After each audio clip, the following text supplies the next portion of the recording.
the second political dialogue between Papua New Guinea and the European Union last week, it was time to revisit agreements in relations between the two to see where they could improve. Kevin Deonga reports. Since independence, the European Union has been building a solid relationship with the government. Today, a trusted and valuable partner accompanying Papua New Guineans into the political, social and economic development of their country. The European Union funded programs are implemented under firm leadership and ownership of the government to improve the education sector's performance, enhance lives of ordinary citizens and provide services for the rural people. From time to time again, both parties meet to discuss their cooperation. Strengthening of relationships between European Union and the Papua New Guinean government is a way forward for development in Papua New Guinea. Minister for National Planning Charles Abel made this known during the PNG EU's second political dialogue, which was held in Port Moresby recently. It was basically the updating of political and trading relationship between Papua New Guinea and the European Union. The meeting has agreed to a number of concrete follow-up actions that will be taken into considerations the coming months.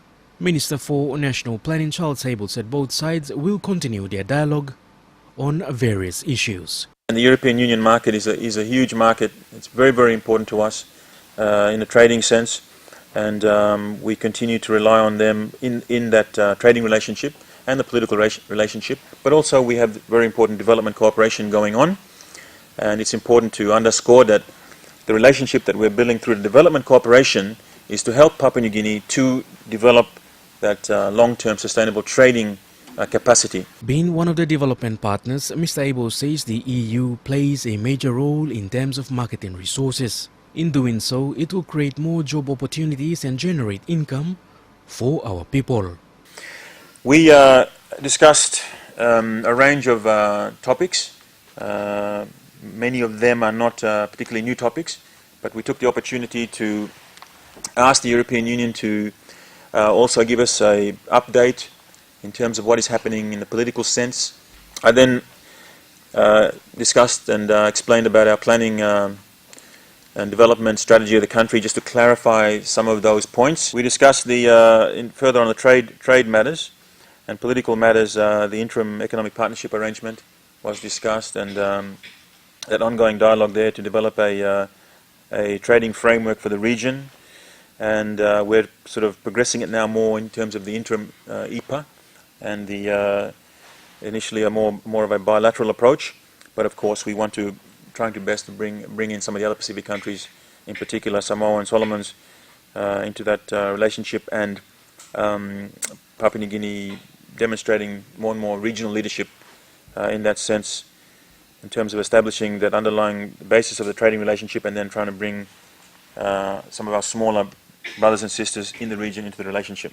Both sides have agreed to identify further areas for cooperation on promoting human rights, such as adopting projects to address the significant gender challenges facing Papua New Guinea. Becoming a leading nation in the region, Papua New Guinea aims to lead small nations into global markets.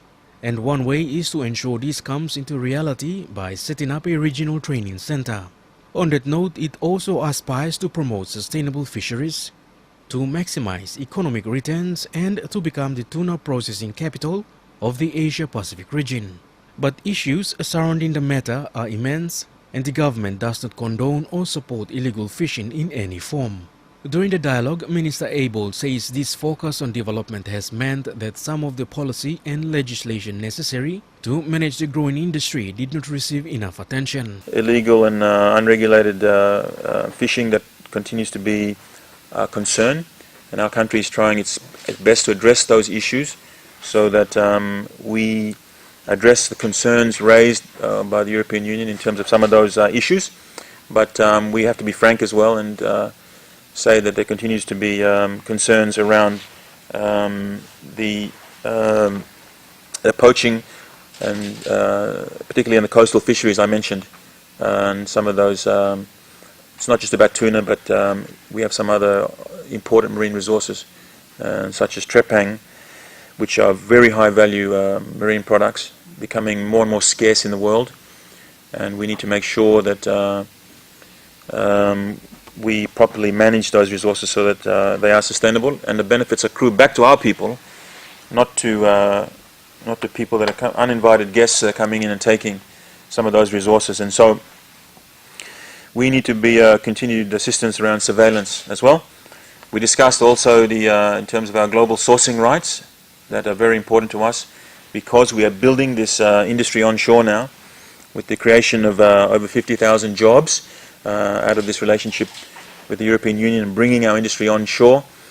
We made some comments about the European Union assisting us not to undermine some of those privileges by granting too quickly other countries in the region similar rights, because we feel that under the intention of assisting us developing countries, we need to enjoy those benefits for a bit longer before they're spread more broadly. Expressing same sentiments, a Deputy Managing Director for Asia Pacific, Julian Wilson, added that having such dialogue will pave way and create more opportunities for both parties. The actions that the Minister outlined will concretely deepen our relations and our cooperation, a whole wide range of areas that the Minister summarised, whether it be from human rights through climate change, development through to trade, investment. The European Union agreed that this approach will align to government's priorities and implement projects such as education, health, rural development and create market opportunities for PNG.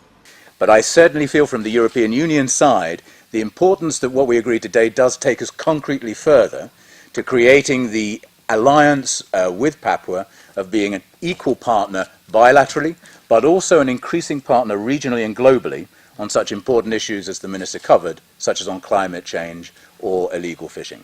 And both parties have agreed to build upon their cooperation to the fight against climate change and expand their regional and international cooperation.